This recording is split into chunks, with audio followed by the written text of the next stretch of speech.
the roster that never changes. It's Smeb in the top lane, Peanut in jungle, Kuro at mid, Prey and Gorilla rounding out the bot lane as AD and support. They have a very nominal support in terms of Cry on the bench, but very unlikely to see any play. Just going to sit there.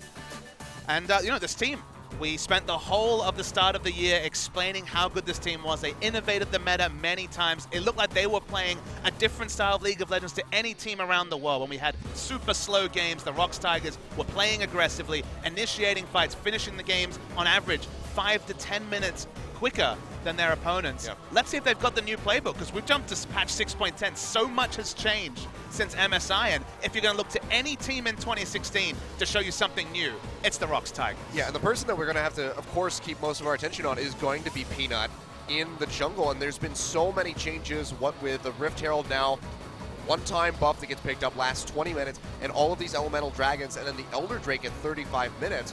How is Peanut going to change his pathing and his playstyle, or will he still stick to that hyper-aggressive, invasive play that we know him for? That's going to be the big question with the Rox Tigers and how they're going to interact with this team now on your screen. It is Samsung going up, of course, against another prime jungler here with Ambition, who has been a very big part of the success that Samsung did find last split. And again, you return to that Samsung 2-1 win over Rox Tigers in the second half of the round robin. Again, the first loss that Rox Tigers suffered in the regular season in terms of a best of 3. Yep. Ambition, to a great degree, carried that series, specifically Game 3 where he went off on Kindred, basically took them over the line. So his experience game on game has been very powerful for this roster. So let's see if he starts the season in form, especially the form that he had for the majority of the spring split. Yep, even his Graves, something that was really phenomenal last split, but no, we didn't see it really so far in the games that we've seen. Kindred banned, made it through the one game, didn't have a win. You have to wonder how the priority is going to change as far as the picks goes, because it looks like we're seeing a lot of Rek'Sai and Elise. So we've been kind of moving towards the control junglers. We'll probably have more time to expand on it during the game, but Graves is still a passive farmer, and it feels like, especially depending on which dragon role you get, if the Infernal Drake shows up and you have to contest it, Graves doesn't provide that much early in the game. So it's been the Elise, it's been the Rek'Sais of the world. Yeah. I mean, this game should be really good. It's one of those games where the Rox Tigers expected to be entrenched at the top of the table, and Samsung, like a lot of these mid-table teams, very hard to say right now where they'll shake out by the end of the season. Yep. You can see, though, the KDAs on your screen. Samsung just paling in comparison to Rox Tigers. I mean, if you remember, Rox Tigers in the regular season had the highest KDA in every role. Yes. So, honestly, some of these graphs will look a little bit more forgiving, and some of them will not. Yeah, and that is definitely one of the ones that is not. But, of course, your match point, as we've already been talking about it here, is going to be between these two junglers. Big win right there for the Graves. Once again, not something that really comes into contention, but Nidalee, however, and that Kindred, and the Elise for Peanut is looking pretty good. 12-1 on the season for Peanut. I believe he's 12-4 lifetime, including the Najin games. Peanut has been a force, and I have to feel like, just like SKT started reaching for Elise in the first rotation of the MSI final, okay, we're 2 patches later, not a lot has changed, and I feel like Elise will definitely be the top tier. It's up there. It's Elise, Nidalee, and Kindred are definitely going to be the top contested junglers. Yeah. So we'll see what these guys are going to come out with as we get ready to move into the pick and ban. Actually didn't get to see it. It was on the Korean stream, but we do have special guests in the audience today, Papa Smithy. We have the entirety of Ekko Fox here enjoying these games tonight in the studio. Even Rick Fox, the owner, enjoying himself here in Korea. The man is very tall, is what I've learned from this particular day. Of course, as an NBA player, I should have assumed that. Yeah. It is actually a pretty big positive that, given the new studio, he actually fits in very snugly. Would you be worried? Of course, Korea, a lot of the furniture here is on the small side and then some. Yeah, I don't know how well he would have fit in at Yongsan. At our last studio, boy. Yeah, with the lawn chairs. I feel like he probably would have broken them, but you can actually kind of see the back of Rick Fox's head. They'll get him on camera, don't worry. Yeah, I'm sure they'll show him at some point, but great to see these guys come out and enjoy the games. And I believe we have a couple other teams that are boot camping out here that will be joining us before the end of the weekend when they all go back. But straight into the pick and ban. Let's go ahead and start breaking this down. Azir, Twisted Fate, and LeBlanc out the gate here for Rox Tigers. So 3 mid lane bans against Crown. You know, Ryze also has been banned out on the Samsung side, so a lot of mid lane focus. Surprising. Now, with the major rework and talking to a lot of professional players, it feels like very much this season is going to be cementing the mid lane role as the most vocal and important role in the team. And so Kuro, he's actually chosen to ban away most of the power picks from Crown, specifically that LeBlanc. There was a week where LeBlanc went, I believe, 10-0 and hard carried 2 games in a row on that LeBlanc, so banning out a lot of options. Interesting to see if that's a pinch or whether he's trying to really look for a favorable matchup. They're going to start with the Ekko pick. Does, of course, serve as a flex pick. Yeah, it's a pretty good foundation here for your team composition. But this is the surprise. Viktor very much, after the major rework, has become that new staple once again. Feels like he was out of the meta for, what, a month? And then it had to be Viktor returning to that safe wave clear option. And an insta-lock on Aurelion Soul. Okay, Kuro's found a new favorite. Okay, here we go. Let's just kick things off. Rox are like, well, it's our first game of the new split. Let's come out with a bang. And they lock in Aurelion Soul with the Ezreal as well. And I mean, this is pretty much just the state of solo queue on our screens at the moment. Ezreal and Lucian, the 280 carries, they're going to be on either side of the rift. And this Ezreal is that one safe choice into Lucian who can stay back, who can farm. Of course, you can pick a roaming support for Gorilla. Prey can stay safe, and you can make those plays around the map. Speaking of roaming supports, we've seen Alistar deprioritize. Of course, back on 6.8 when his ult was at full power, MSI was almost perma-banned. The ult changes mean a lot in the early game for those first turret dives. It doesn't feel like it's a big difference, but actually when you lose 20% damage reduction, it ends up being that you take about 30-35% more damage early game, which with the way the turret shot's starting to ramp up is actually quite considerable. We're still going to see it as a very common pick, but it's no longer first rotation, first ban. Yeah, I've heard from a lot of supports in the NALCS that with these changes, you kind of feel like Alistar was mitigating more than 70% even before the patch, because suddenly you realize how much more damage you're taking, and it feels like, wow, I really miss that old Alistar. I can't do nearly as much. But speaking of tanky, Maokai in the top lane going in against the Ekko. This was pretty much the staple counter to Ekko in the top side. There's a few other ones that have been tossed around that I've heard. Olaf potentially as a counter. But of course, Rek'Sai is going to be the jungle here for Ambition, which leaves us really with just a couple picks here for the okay. All right, well, we're going crazy on the side of Rox. This is going to be Ekko jungle. This is a really big swing here for Rox Tigers, a triple flex with the Ekko. This isn't something that we've seen in recent history by any means. No, I feel really vindicated about looking over those patch notes from 6.9 and 6.10 with a fine-tooth comb, because we're seeing a lot of new picks for the champion stage. Now, Swain is going to see some competitive play. It looks like very much it's going to be in the top lane, given they already have Aurelion Soul locked in. Swain, famous for bullying melees. They've changed his kit, specifically the Q. Now has some range to it, so he can do some ranged harass. It feels like he's going to bully melees even better than he did previously. And on 6.10, with the change to the way the ultimate heals, in fact, you have flat healing that scales with ability, but flat healing instead of percentage damage.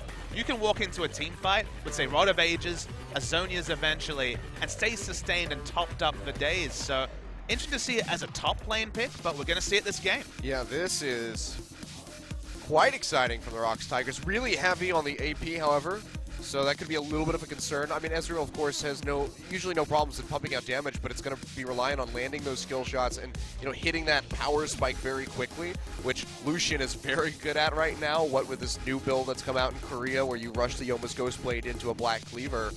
So this will be a little bit interesting for Rox, and we'll see how this plays around. But the last pick, of course, here for our Samsung is going to be Nami as a support, something that we saw brought out at MSI, took everybody by surprise, and now just making waves here at LCK. I like it there, Achilles, and it's a return also to SKT style. Remember, they were last picking support, and they were last picking Nami. Support is a last pick, given this changing nature of range supports being very much put back into the meta, like this Nami and Soraka back at MSI.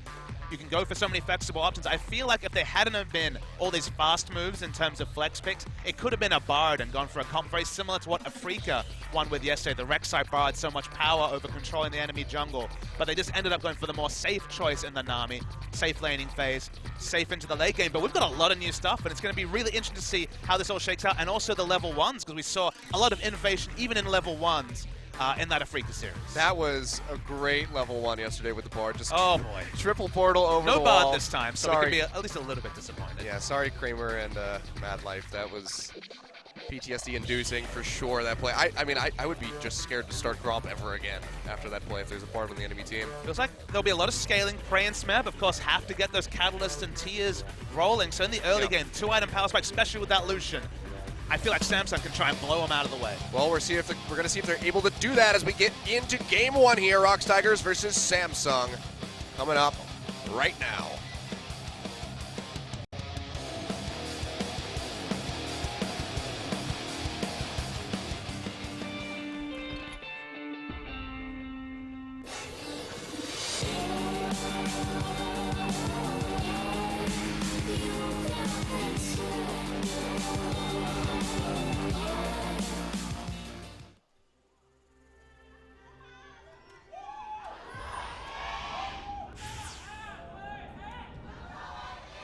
Decent showing here from the crowd. We have a pretty full audience as well today. A lot of people coming out to show support for the Rox Tigers.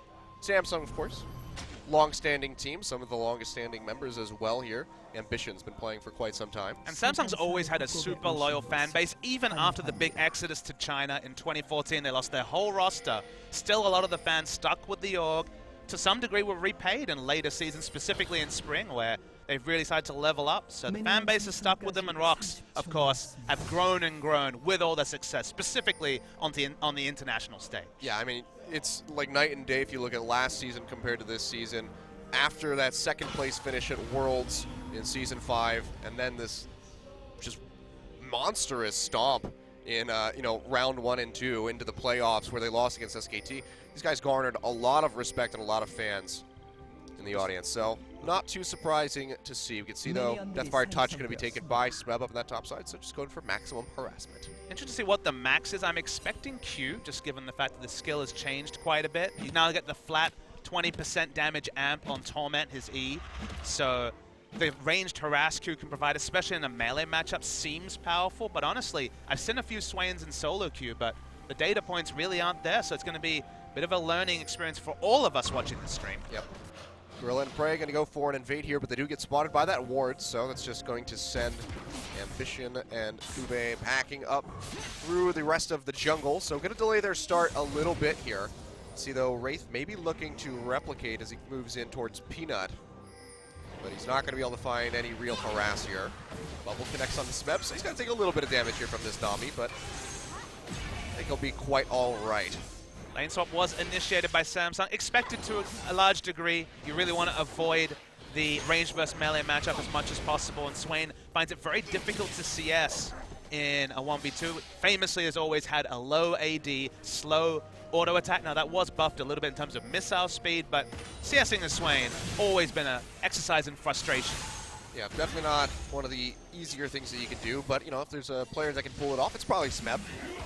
The Aurelion Soul pick, we saw this at MSI. It was VuVee playing it against control mages, so the matchup makes sense. It feels like Aurelion Soul can do things against control mages like the Viktor, and I expect the playstyle to mirror VuVee's when it comes to taking advantage of the movement speed you get with your E, getting a lot of extra shots, just like, say, a top lane Rammus who can just powerball back to lane. With that extra movement speed, you can just shop more often, get that extra pink ward, get that extra Doran's ring, and really try to have the lane impact in mid lane.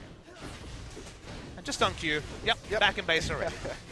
They're just going to be moving around the map as per usual. This is nothing too surprising for you viewers here of LCK. The funny thing about this is that, of course, with the lane swap, mid lane is so isolated, especially after the first turrets go down.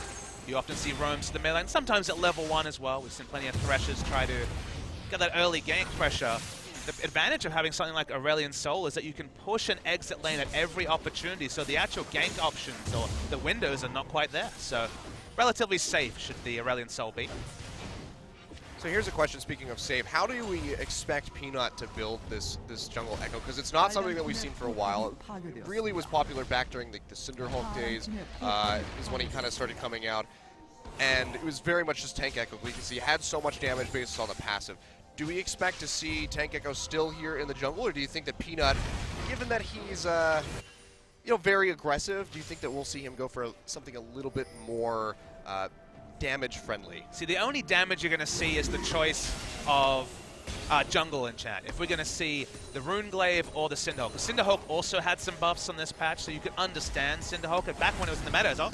Ambition with Smeb. Yeah, Ambition's going to go in, get the knock up onto Kuro. Will get out. See, Ambition takes a little bit of damage, including one of those turret shots, but that's going to send Kuro back to base, and both summoner spells have been used by him, so very susceptible to more ganks should Ambition decide to revisit this mid lane. Prey, as expected, just hanging around, hanging back, isn't interested in trading with the Lucian at all.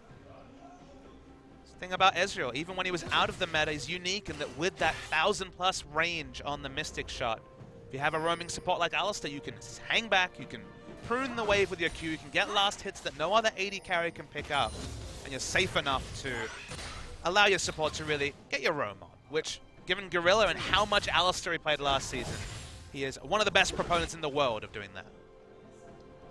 Yep, now we can see Wraith with a roam up to this mid side. It's going to get spotted by this pink ward, and he should be able to clear it out. So Kuro going to stay safe for the time being. We're looking at the Swifties. Going to be the first purchase for the Aurelion Soul. Another option to be able to leave lane and enter lane quickly. Remember, you don't see Aurelion Souls take Summoner Spell Teleport. Doesn't really pull off big teleport ganks. It's more about building up momentum and entering lane. And that matter is, okay, there's some TSM members. I see double lift on the right side. No, Peanut. He's going for the Gromp. Kube over the wall is going to spot him with the little sapling. Ambition moves in and should be able to pressure him out. Gets the knockups, layering down a good amount of damage here with the Rek'Sai. Peanut going to have to back off of this one. It's not a 2v2 Peanut can take. Look at the difference in levels. Both the solo laner and jungle were a level behind their opponent. So that is not a 2v2 that Rox can opt into. Yeah, meanwhile on the bot side, Gorilla going a little bit aggressive. Gets on a Wraith. The Ignite used as well, but not going to trade that effectively here. Of course, Nami, an immense amount of sustain. So just going to be another Summoner Spell blown down bot. Right now, though, Samsung looking like they're posturing up really well around the map, and Ambition rotating through quite nicely, has the CS advantage and the level advantage at the moment. The mid lane will change a bit after the first back. Nothing's changed at all. Okay. And see the ult come down. The movement speed's actually going to get multiple ticks. Yeah, Remember, that's going to be a much flash higher. forward, but he gets stunned up. Crown now going to have to be on the run as Peanut goes forward, flashes in, trying to get the damage. Gravity Field comes down, Peanuts get caught, and now Ambition is moving in. Does he go for the burrow? Looks like they're just going to back off, but an aggressive flash blown by Peanut, matched by Crown.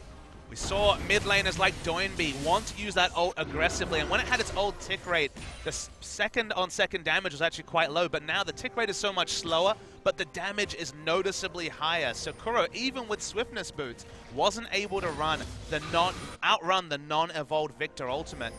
In the end, was able to get away all in all, but saw the re-engage, nothing gained from that. This game, very much even in the goal. Yep, and very much got to be grateful for that stun there if you're Kuro, because, you know, if you didn't get that stun off, I feel like Crown would have been able to solidify that first blood.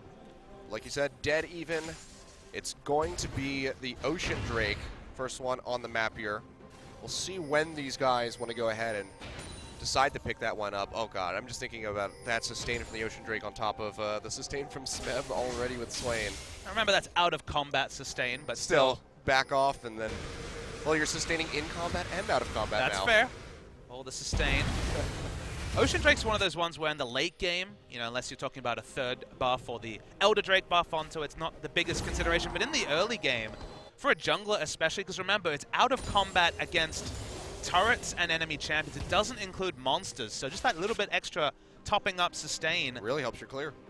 I guess you could say Peanut has a Hunter's Potion, so maybe doesn't need it quite as much, but if Ambition was to pick it up, it'd be nice extra sustain for the Rek'Sai. We'll see when these guys decide to turn their attention over to that. Rift Herald as well, something that we may or may not see get taken. One-time buff, of course, and I don't believe it gives gold anymore. So I'm not sure how much priority these teams are going to put on taking it at this point in time. Also deals a hell of a lot more damage, so it's much riskier without 3 people this early in the game. So it is going to be the Q max from Smebs. That's a big adaptation. We used to see either Torment max, the E max when it came to trading against melee opponents, or sometimes situationally the never move max just for a bit of wave clear. It was one of those things where you could never move a minion wave and R it and it would die fairly quickly. Otherwise you couldn't control the minion wave very well as Swain, but now has the option to max the Q, the Decrepify. So something different for the Swain. And I want to return to the mid lane matchup as well. The one thing that's unique about the Aurelion Soul was the fact that you could push in so aggressively with your W and then exit lane. Worth noting that Viktor now has his augment already, also can counter push exceptionally fast. So that advantage that Kuro will have against other matchups isn't quite as big against the Viktor. Yep. See though, he's using that Celestial expansion to try to push the wave, but it's not going to get too far. Smeb, however, up in this top side, stretching out a very small CS lead. We don't see too many big ones here. He's going to lock down the Maokai, goes in with a Twisted Advance. Kube taking a bit of damage, down below half HP. You can just see the HP bar of Smeb just continually rising in that exchange. So he is forever going to come out on top of those trades, even with Maokai's sustain on the Sap Magic passive. So if you haven't played against the new Swain, you know, if you've been avoiding ranked recently, you're very lucky. You kind of have to cast your mind to the old Swain and the fact that he was so fiercely melee. It felt like all his abilities were auto-attack range or shorter when it came to the impact, other than the never move, but of course, long casting time, very transparent and easy to dodge. The big change is that you now have 700 cast range and then 350 lock-on range on your Q, so you can actually control the wave and harass from a longer distance. So mid lane was the only spot that Swain could really go, because of the fact that you could not really realistically trade in top lane in a lot of cases. But now with that extra range, you can actually have an impact from further behind. So it's a really big but subtle change to Swain. Yep. See though, Ambition revisiting mid lane yet again. But Kuro's going to be safe, it seems. Actually wants to go a little bit aggressive. Pushes out the Celestial expansion. Smeb was waiting in the wings but could not get in range in time to lock somebody down with that Nevermore. So just going to go ahead and back off yet again. And so much has changed, but the amount of kills in the early game have not. Oh, here we go. Flashed. Yeah, TP is coming in above them. Here However, comes Swain. Ruler getting engaged on. Here comes Smeb. Can he find the root on the Ruler? Already pushing out a lot of damage with the Decrepify and the Torment. Looks like Ruler is going to go down. The Crow there finds the first blood. Kuro arriving a little bit too late to find an assist on that one, but Rox all the same going to be happy with picking up first blood. And again, having access to a ranged slow in his queue also makes Swain a lot better when it comes to teleport ganks. Doesn't need to teleport in, flank, and then just attempt a never move. And this is the Rox Tigers through and through. Gorilla has always been one of the most on point when it comes to just knowing the go time. He just flashes to get in range of Headbutt Pulverize. No way for Ruler to count for that. Welcome to competitive play, Ruler, as he gets taken out. And nice play there from the Rox Tigers. Yeah. First game, and he has to go up against Gorilla's Alistar. That is a little bit of a rough way to start, but he has been doing fairly well in the laning phase, that first blood aside. Keeping even CS, he was a little bit ahead of Prey for a while there. You see, though, still very much on his way to getting that Yomuzuko's Blade, has the Dirk and the Warhammer in the inventory at the moment. While Gorilla might be a newer age legend, don't discount how important and how much Prey shaped AD carries in Korea. Back in the days of Doublelift being thought of one of the best in the world, one of the other names people would always quote was Prey. So Prey maybe one extra generation back in terms of famous Korean talent, but this is legends from different eras combining for the Rox Tigers. I mean, Rox Tigers have just proven themselves so much in this season so far, and even just the end of last season. You know, you have to give them credit where credit is due. You do not underestimate these guys, or else you suffer heavily for it. And the innovation is the thing that I think was lost on a lot of global fans who looked at SKT, who, for example, struggled early in MSI on a new patch. SKT weren't innovators, but the Rox Tigers innovated the meta patch on patch. For example, one of their famous comps was Lissandra, Maokai, Sivir, where you'd have Sivir wave clear in the mid, double TP. You know, they were very strong at running double TP. They were also running Engage on 4 or 5 champions, and they would play a lot of Ashe just so they have another Engage option from the AD carry role. And now, first game of the season, no surprise. Aurelion Sol, maybe not a new pick, but new for Korea. But the Swain top, I was wondering where Swain would shake out. I was surprised not to see Swain picked. Yeah. And it's interesting to see it as a top laner, but remember, it is Smeb, so another carry champion to add to his pool. Yep. Let's see, though, 14-minute mark here. Samsung going to go ahead and pull the trigger and start up that Ocean Drake. We'll see what we're going to get next. It's going to be Mountain to follow up, so no Infernal on the board quite just yet. So you might wonder, after getting all that pressure in bot, why is Rox Tigers not opting into fighting around this dragon? Look at the item build. Double Rod of Ages and a tier. Iceborne Gauntlet is completed for a bit of lane control, but they are scaling up, and it's smart of Rox Tigers to say, you know, we did win that engage. We feel like we have a bit of tempo this game, but our items are not there to contest an objective like Dragon, so just hold off. There'll be time to fight for Dragons later. Yep. And that one rod there for Kuro in the mid lane just now getting completed. Of course, went the Swifties first, so he will not have his full stacks until about the 24-minute mark, so going to be quite some time. Meanwhile, 3 stacks still there for Smeb. Prey throws out the True Shot Barrage, unable to seal away the blue buff, however, so Crown will be able to pick that one up for himself. We get an answer on the jungle in chat picked up. It is Cinderhawk, so very much the old Ekko build before Ekko top was a thing. Oh, Kuro taking a bit of damage, goes ahead, throws out the Poison Light. Has to flash away. So much damage being pushed out by that Chaos Storm. Has to show respect to it. That's going to be flashed down yet again for the Mystical Dragon. So we've pretty much covered the Swain changes. Bit less damage on the Q. The aftershock from the augment for his death ray is slower, but still does clear the backline. So it's great wave clear champion still. The tick rate, but extra damage on that ultimate over time. One thing you can notice is that because you do so much damage from the ult, you really want to pick up the fully upgraded Hex Core as fast as possible, because it still, of course, makes that Hex Core move faster. And when you're taking as much burst damage as was on display, you really incentivize to get that extra movement speed on the ability and be able to get the tick rate on multiple people. Yep. Another nice item pickup here, though, for Prey, going for the Iceborne Gauntlet first, where typically we see the Manamune completed because you want to get that tier stacked up as quickly as possible and get to the Muramana. Wants to go for the Iceborne Gauntlet and just continually keep Ambition, keep Cuvée, and Ruler, of course, in this Lucian, off of his back, because that is Youmuu's Ghostblade completed for this guy, so you need to be really careful in those trades because that Lucian will just tear your face off. It's worth knowing there's a lot of disagreement about how to build the first item for Ezreal. Bang, for example, likes to build the Manamune first, as you mentioned. A lot of players favor Iceborne Gauntlet because otherwise Ezreal only has his ult to push back a wave, doesn't have a lot of wave control, so a couple of Mystic shots spreading that damage of the Iceborne Gauntlet gives you some push pressure. Needs to be careful. Yeah, he's going to get engaged on here, but still relatively safe. Ambition and Wraith not going to do a whole lot of damage at the moment. You can see Peanut trying to contest over this ward. Will throw out the parallel convergence to get the stun, but still very much losing this trade in damage. See, he gets worked down below half HP. The excitement and the thing that we will learn from Game 1 here is when do Rox Tigers feel like they're strong enough to fight? Because we've already mentioned double scaling Rod of Ages, the tier which will soon be the Manamune to be completed for Ezreal. So the scaling's certainly there. Let's come back to the fact that Samsung are going to have the strongest 2-item AD carry with the Black Cleaver, Youmuu's Ghostblade, Lucian. So when do Rox feel strong enough to fight with many delayed power spikes against a lot of immediate power in Viktor and Lucian? It's probably going to take some sort of teleport play that's going to happen anywhere in the That's a pretty solid thing to guess with the Rox Tigers. Well, I was thinking if it's going to happen within the next 8 minutes or so, because it doesn't look like Rox are posturing up together to try to find any sort of engage. They're still just sticking to their lanes. Peanut farming up in the jungle, but still falling a bit further behind Ambition, who's just got that come on, it's 3 CS. Calm down there, Achilles. Hey man, these camps, that's like 70 gold per. You know you're pulling for things to talk about when you're talking about the pulling ahead in CS one camp. We can call a spade here on the LCK broadcast. Sure. Rest in peace, champions. Rest in peace, champions.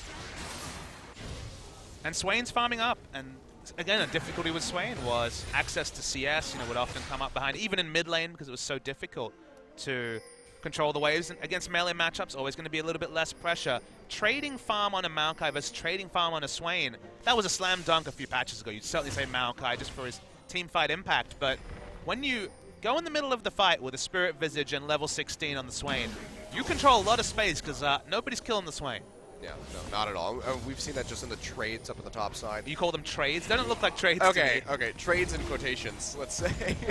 It's mostly just Cuvée getting his ass Trading kicked implies that Smeb's health bar goes, and that's actually the mana bar that's going down. I'm not sure if you know the difference, but it's the mana bar that goes down, not the health bar anymore. Not on 6.10. Sounds like it's going to be adjusted on 6.11, but the sustain is ridiculous when you're in combat with champions. It's pretty crazy. You can see, though, Rift Herald, being started up by Cuvée and Ambition, will be able to take this without any sort of contention from the side of Rox. So another global objective going over to Samsung. I mean, but awkwardly, still just very little gold separating the teams at the moment. Rox actually doesn't really mind giving up the Rift Herald because honestly the buff is only really strong on split pushes, melee range split pushes, and they don't have a melee range split pusher. Only Peanut could really get full value of the buff, and of course he's going to be grouped with his team, so you never want to give a free lunch to the enemy team, but when it comes to a buff they're willing to surrender, Rift Herald is the one that's probably okay for the Rox Tigers. Drake getting ready to spawn, though, in about 20 seconds. Mountain Drake, fairly important. Get that true damage in on the turrets. So we'll see if Rox are going to put up a stand at this one. We can see Peanut waiting in the brush, getting some vision control down with these pink wards. Ambition going to come forward, finds Gorilla, gets popped up in the air though. They headbutt him back. Kuro zipping his way in, tries to get the Star Surge in, but it's not going to connect. Chaos Storm's already been used by Crown, however. Drops a gravity kill, not going to find anybody, but Gorilla falls. Ambition finds the kill. They do kill Crown, however, and this could be the turnaround for Rox. Do they want to continue forward? Kube has arrived, using the teleport to get here and try to protect the rest of his team. Looks like Rox might just be pushing them back into their territory and could go for this dragon. Big difference between the two teams was the teleport. Aggressive teleport ward available, allowing Smeb to actually flank onto Crown. Now the safe wave clear is gone, but Lucian, of course, still alive. Oh, Ambition waiting over the wall, comes in, gets a pop-up on the prey, but he uses the E to get out of there. But Kuro is not going to be nearly as lucky as he gets caught by that bubble from Wraith, and he is going to fall underneath the tower. Kube finding the kill. All in all, 2 and 2 on the board, but a gold lead now starting to grow for Samsung. They're not still alive and half health, so they can turn onto this dragon, so only would have had to surrender 1 for a kill trade. Too bad from the side of Rox Tigers. That was just a really smart move from Ambition. That was the kind of veteran engage. You know that given where Rox were posturing, there was no way they could have that particular brush warded, so... Oh, wow, Gorilla going aggressive onto Ambition. Peanut here to try to back him up, but Ruler is waiting in the wings as well. Prey shooting out those Mystic shots, trying to slow up this Rek'Sai as best as possible. The True Shot Barrage is going to go to the left-hand side, so unable to find the damage connection. That should be Rox peeling back and just going back into the lane, but Samsung feeling confident, going to go ahead and start up this Mountain Drake. It's down to about half HP. They have a plethora of damage. Aurelion Soul's flying in from base. Lucian. That he is. He's zipping his way over.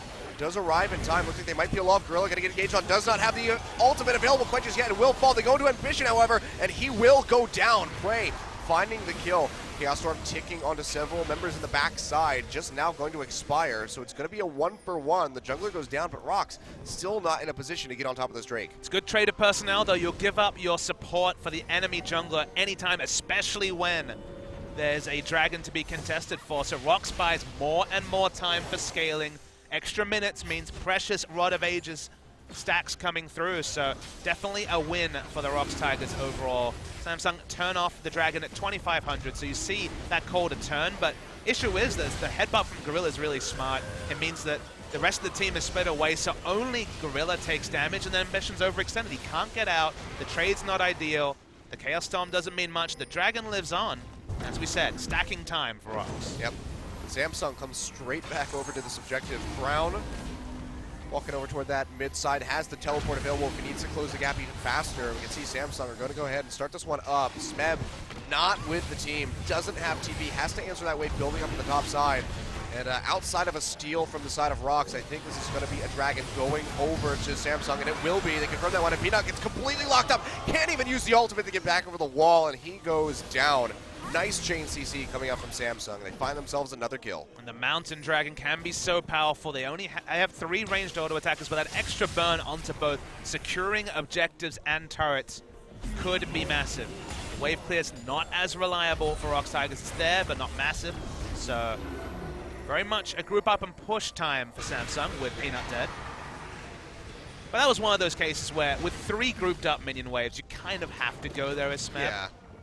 The steal option, I mean, some junglers back away. Peanut not known to back away from those sort of situations. Yeah, I'm not sure how low that tower is, the tier 2 in the top side, but it did take some damage from the TP play earlier on in the game that got Rox the first blood.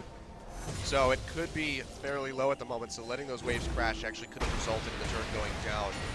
While the champions are different, I'm sure analysts around the world can tell you a double Rod of Ages tier comp going about 1,000 gold close to even with the enemy team at 24 minutes. You're very happy with that start. Yeah. Very good sign. See, Prey is going to be going straight for the Mortal Reminder.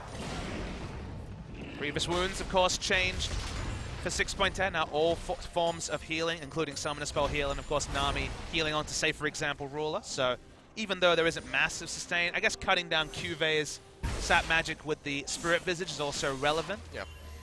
See a bit of zoning coming through from Peanut, but of course, only a blue buff to contest here. Well, it looks like Rox might want some hand in that. Blue buff changed as well. Now gives 15% ability power scaling, and with double, triple, I guess double AP we'll call it, on the side of Rox. If they can steal the blue and get one onto Swain and one onto Kuro, that'll be massive for them as the game goes on. Yep.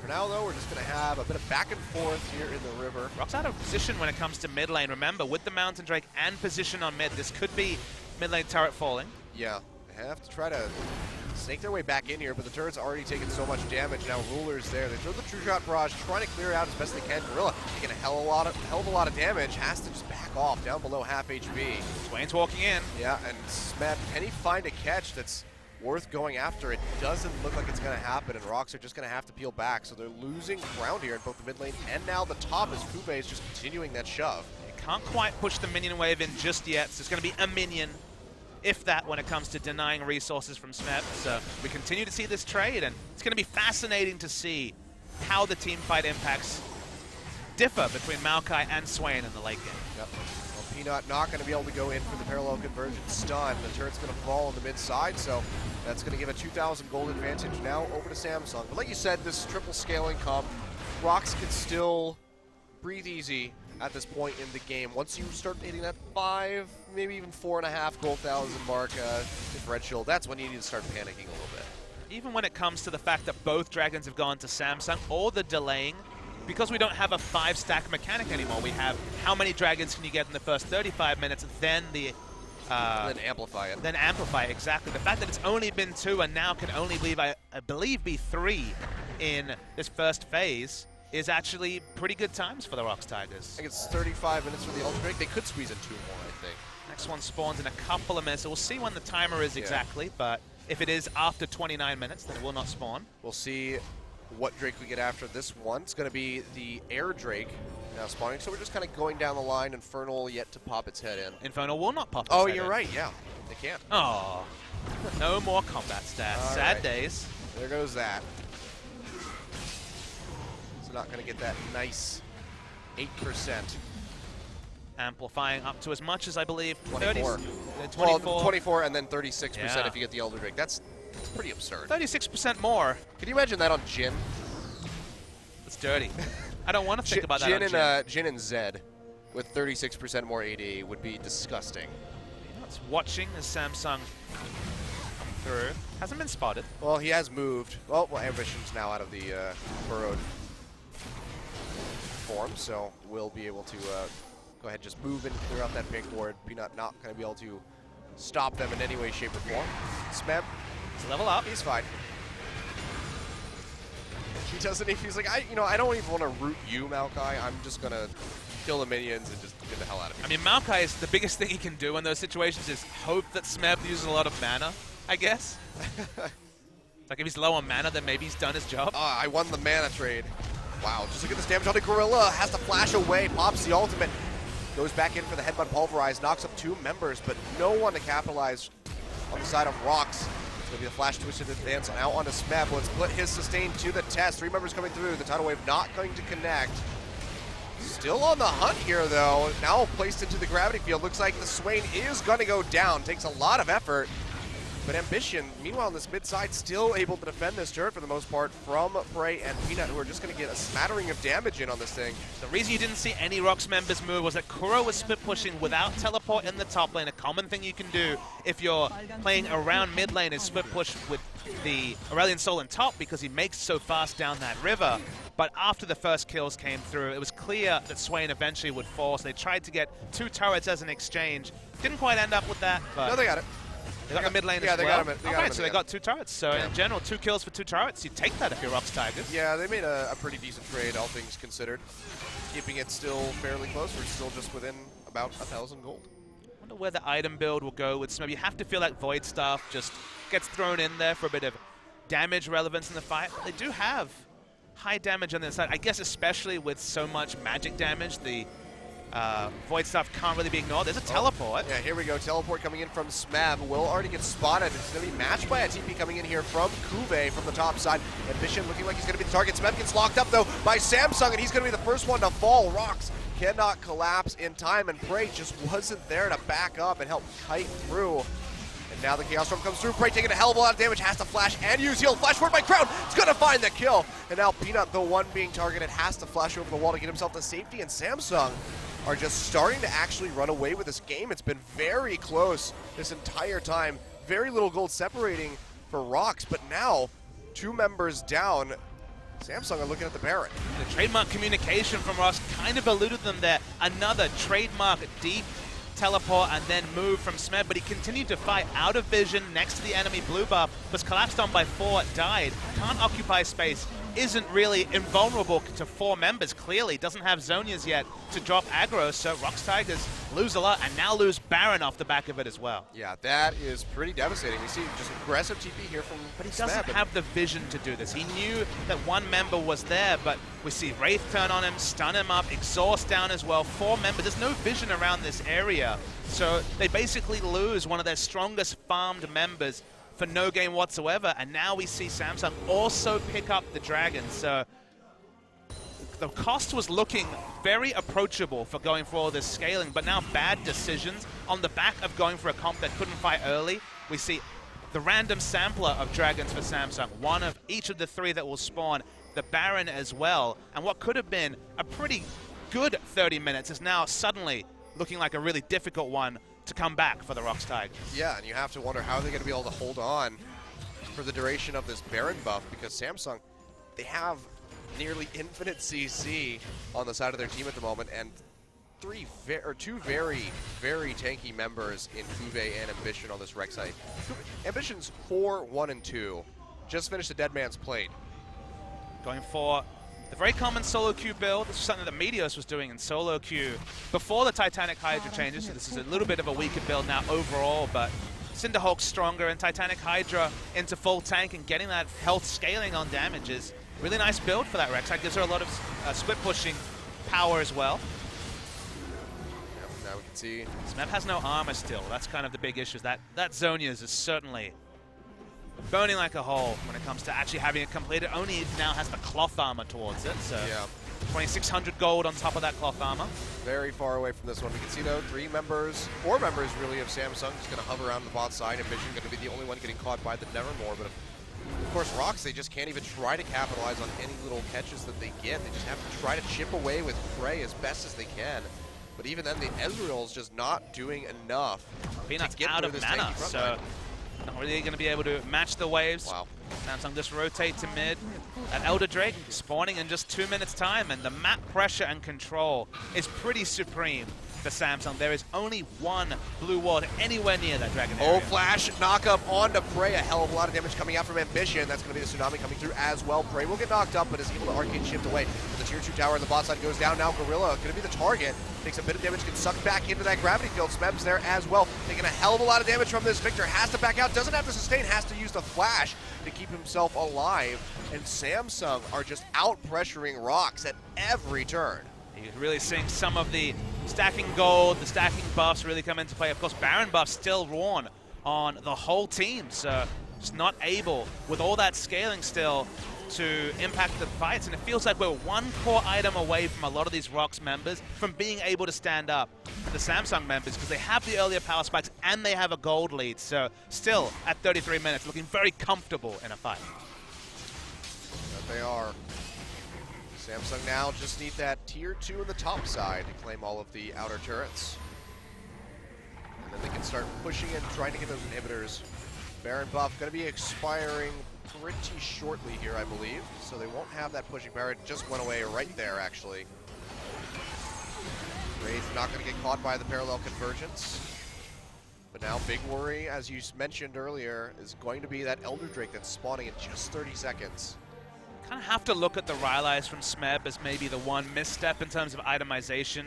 You're against a armor shredding AD carry. The new build, you almost Ghostblade into Black Cleaver, certainly observed from Ruler, and he only has a cloth armor for armor, so he's basically taking close to true damage when it comes to dilution damage, and of course he's the person at the front expected to soak. That's what Swain does, especially on this patch, is soak damage like no other. Yep. With such a low amount of armor, he's not able to fulfill that role, and the difference between QV and how unkillable he is in the front line to what Smeb is with this particular item build is what is costing them, because he's not getting shredded, but he's dying pretty damn quickly on this Swain. Yeah. Not sticking in there. I mean, we've seen, I've seen a ton of videos of Swains in solo queue that are just sitting in the middle of 5 people, you know, never dipping below 70% HP. And Smeb just, you know, can't even stay alive in these exchanges at the moment. Well, you have to, again, factor in zone. It's one of the other reasons you can soak so well is that you heal while you're in the stasis, so you do get that extra health. Oh, okay. This is an interaction that I guess I wasn't aware of. Looks like Elder Drake doesn't spawn until after, you know, 6 minutes or so have passed since the previous Drake, but he can't spawn until after 35 minutes. Yeah, okay. Good to have that confirmation. It's going to be up in a minute 20. Baron is only 30 seconds desynced from that Elder Drake spawn. Of course, if we do see some of these trades, because remember, in Yor, you would see those Dragon for Baron trades. You got to say, when you don't have any of the early buffs, it's only going to be just the slightest of buffs over to the Rox Tigers if they do pick up the Dragon. In Yor. In Yor. Yorick Mori, never forget. Who? Exactly. I'm glad you caught that. Poor Yorick. I didn't know him very well. I mean, I played against him in Season 2. That wasn't much fun. I feel like it's never fun really playing against Yorick, but you just don't do that very often, so you just kind of forget about it. But then every time he pops up, you're just like, God damn it. But see, in the history of League, there's been a lot of champions that weren't very fun to play against, but were fun to play. And Yorick's not even fun to play. It's just no one's having fun. Smash your face on the keyboard, spawn some little ghosts, and then just sit back and relax. VuVee to the nth degree now going to be tanky. Has Guardian Angel completed already, so who is going to kill the frontline Maokai? I'm afraid the answer is looking like nobody. Probably not, because you have to kill him twice. Which is a pretty overwhelming task right now for Rox Tigers, who can't really seem to kill anybody. Gorilla going to try to go aggressive though, go straight to the front line. Gets on the Wraith, Wraith taking a lot of damage, looks like he's going to fall. Here comes Smeb as well. Pinching in, trying to get on the Ruler. Will root Crown, who is going to fall. This could be the turnaround fight here for Rox, as Kuro does claim that kill. Onto Ruler, Peanut has to snap back with the ultimate. Ruler now, face first into the Swain, is going to go down. Kuro looking like he's not going to make it out of this one, but it's going to be a 3 for 2, and that is a very positive trade if you're the Rox Tigers. They still have both the top laner and AD carry alive. Not the most sustainable though, not the highest health, so Baron is certainly looking like something that'll be difficult. Smeb, with this much mana, won't be able to tank it either, so they have to back away. And even though they get the slight kill trade advantage, they don't get any more. And of course, the question of who's going to kill the Maokai, it's not really relevant when you just actually initiate the fight, and all the gold in the Maokai is irrelevant because it's not there. Just kill everybody around the Maokai. That's the best thing you can do. You can see on the bottom of the screen, though, Bray getting chased by Ambition. Looks like he's going to make it out alive, so pay attention back to this replay. I mean, again, this fight is only close, and there's only the slightest advantage to Rox because VuVee's not there. He goes for the aggressive teleport. Gorilla's not really mapped the way of playing defensively, so engages on the 4. They must have sent the teleport from the corner of their eyes in the darkness of the minimap. And so they get a good trade, but that's the crucial factor, right? They don't get anything more than just a bit of kill goal. Oh, well, now we have a bit of a scuffle over this red buff. Looks like it was taken away by Peanut. So just claim that one. Here comes Smeb. Use the teleport to get in here. Will lock down Ambition and Kube, but look at them. They're just not taking any damage. Tsunami gets thrown out, and now Samsung looking to turn this one on its head. Ruler comes forward, gets popped up immediately, though, by Gorilla. He's down to half HP, but the Chaos Storm comes down. Gorilla will finish off the Lucian, however, and now Peanut going straight over onto Crown. Can he finish him up? He will be able to do so. It's a 2 for 2 on either side. Crown and Ruler, the two big damage dealers on Samsung, have fallen, however, and Rox cannot clean up because Ambition is just too damn slippery. I feel like tanky damage mages are the story from this Rox Tigers lineup. Both Smeb and Kuro kind of saunter around fights, slightly tickling enemies, but over time, eventually, you burn them down. These fights could be so damn long, but that's the difference, is that Crown and Ruler are fairly squishy on Viktor and Lucian, respectively, and when they are finally CC'd, will fall, whereas the rest of Rox, definitely not explosive damage, but see over the course of this fight. That Gorilla engage. That was a beautiful flash headbutt pulverize. I mean, it was reminiscent of Mata and MSI. It was doing amazing things on the Alistar, so they sniped down the AD carry. Frontline still unkillable, especially to these tanky damage mid and top lane, as we spoke about. Again, slight advantage Rox Tigers, but one Titanic fight either way could really tip this game. Yeah. I mean, we're hitting that point where You know, an ace on either side, especially, well, not on either side. If Rox get an ace, they're not going to be able to finish the game because they have so many turrets to go through in any lane. But Samsung, however, could be able to at least gain some Nexus towers off of an ace. People that followed the patch notes very closely remember that I believe 6.9, they were adjusted in terms of length. They were adjusted between 25 and 40 minutes. So death time is, at this stage, post 40 minutes, still as long as you remember. So we're certainly going to see the likelihood of multiple objectives if we ever do see a true ace on either side. See, though, Rox not wanting to give this Elder Drake over to the side of Samsung, getting some vision control and just consistently floating around this side of the river. Baron, meanwhile, completely out in the open. Neither team really looking to go for that quite just yet. Rox just grouping on one side. They have very little vision coverage, so they can only play on where they're strongest. We do see the culling opening this fight. Smeb takes a bit of damage, but so they can send that back up, and that's an important cooldown down. Wouldn't necessarily say that about a late-game Lucian ultimate in any other build, but when you are focused around armor penetration, you don't have the luxury of going for optimistic cullings and not getting a big return. Yeah. So, a little bit questionable there, but I mean, it is a short cooldown. Sure. Ruler should be able to get that one back up fairly quickly. Saw Ambition use the Void Rush to rejoin his team. Only is completed for Smeb. Didn't mention that before. Probably not going to be a Void Staff given the itemization he's building into now with the Fiendish Codex. Let's see where he wants to take that. Abyssal, maybe? Does build out of cooldown reduction now. It's possible, but Kuro already has one. It's true. And they both need to be sitting in like the thick of the fight, so you'd be wasting a unique passive. They're fighting the same quadrant, I agree. So a lot of options now. It's crazy how many ability power items build out of cooldown reduction. Now you change your blues for AP per level because it feels like every single item has ability power, has cooldown reduction. As you might see the contest coming through. Samsung are running in. Yeah, Rox are getting out. Yeah, Rox just have to peel out of here, but Kube comes in for the teleport. So Nami gets thrown out. Gorilla already taking a lot of damage. Double bubble comes through onto Gorilla and Peanut. Kube gonna get popped up, takes a little bit. Still has Guardian Angel available, of course. Now Ambition going in deep, gets onto Gorilla, who does not have that ultimate up quite just yet. The heal comes through, however, from right will keep him alive for the time being, but Smeb way too far forward in no man's land, cannot sustain the damage. Being output by Ruler, he's going to be the first one to fall. It looks like Kuro is going to follow suit. 2 kills picked up here for Samsung, and they are going to turn straight onto this Elder Drake. And you'll notice it's also the Guardian Angels on Ambition, so the front line from Samsung can completely shrug away the damage over time from both Smeb and Kuro. Ezreal not known for that late game damage either. It's not an Infinity Edge attack speed carry, so they just can't kill the front line. Nope. And when they fight in formation, Peanut's looking for the steal. Yeah, cannot get it, however, gets locked up. Can he make it out? Nope, yet again. Beautiful CC layering coming out from Samsung, and they take down the Ekko before he can even use the ultimate. And with that Ekko down, no smite available, they're going to go over to the Baron, but let's take a look at this fight. This is just the reality, though. Cube and Ambition, who comes through from the flank, are unkillable in the front line, and unfortunately, Ezreal and 2 sustained damage mages just really can't deal with the front line. If they find a flank with a teleport, absolutely they can blow up both Ruler and Crown on the Viktor, but they just don't find the angle. Samsung fighting in formation. When you're engaging onto this Samsung lineup and they can fight with their tanks in the front line, it just looks very difficult for Rox to actually put a speck of damage on the front line. Yep. As we come back from that replay, we are met with a very nightmarish landscape here for the Rox Tigers. Baron and the Elder Drake now in the hands of Samsung. We're going to be looking to close out this game in the next couple minutes here. Sustain, extra burn on turret damage. They have so many different buffs they've accumulated with 3 unique dragons and, of course, the Elder Dragon buff. Just amplifying all of them. Baron buff as well, so both the auto attacks on structures and champions doing plenty of work. Yeah.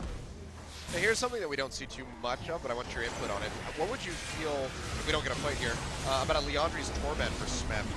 This kind of sustained damage from the Swain, just not good. It just doesn't do enough damage. That's the issue, is that it sounds great, but when the enemy has magic resist and you have no magic penetration, it's going to be more tickling, and you need true damage, and it's not finding it from the Smeb. But honestly, the pick clearly wasn't meant to basically kill a front line of Maokai and Rek'Sai. It's not something that's functioning in that way, but because they've fallen so far behind with so much scaling, They're finding it hard to win Double fights. catch, Wraith gets caught and gets blown up by Peanut as he goes in for the kill. Peanut has to snap back using that ultimate to keep himself alive. Gorilla goes in deep, gets a double headbutt, pulverized. Smeb going forward here, trying to regain as much HP as he can while he's still in the zone he is, but I don't know if he's going to make it out, and he does not.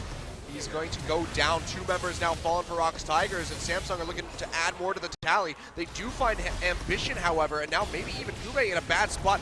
Gravity Field's laid down, though, and they lock him up, and he falls. Kube will go down. The flash over from ground, really aggressive, finds the kill, and now it's just Kuro versus Ruler and Crown, which kind of goes hand in hand with those names. But Kuro is just going to have to run away as best as he can. Looks like they will turn away from him. But look at the base just falling with the death timers. Yeah, Yomu's going to look for the finish. Ruler should be able to do this. The TP's coming through from Kuro. Can he turn this around?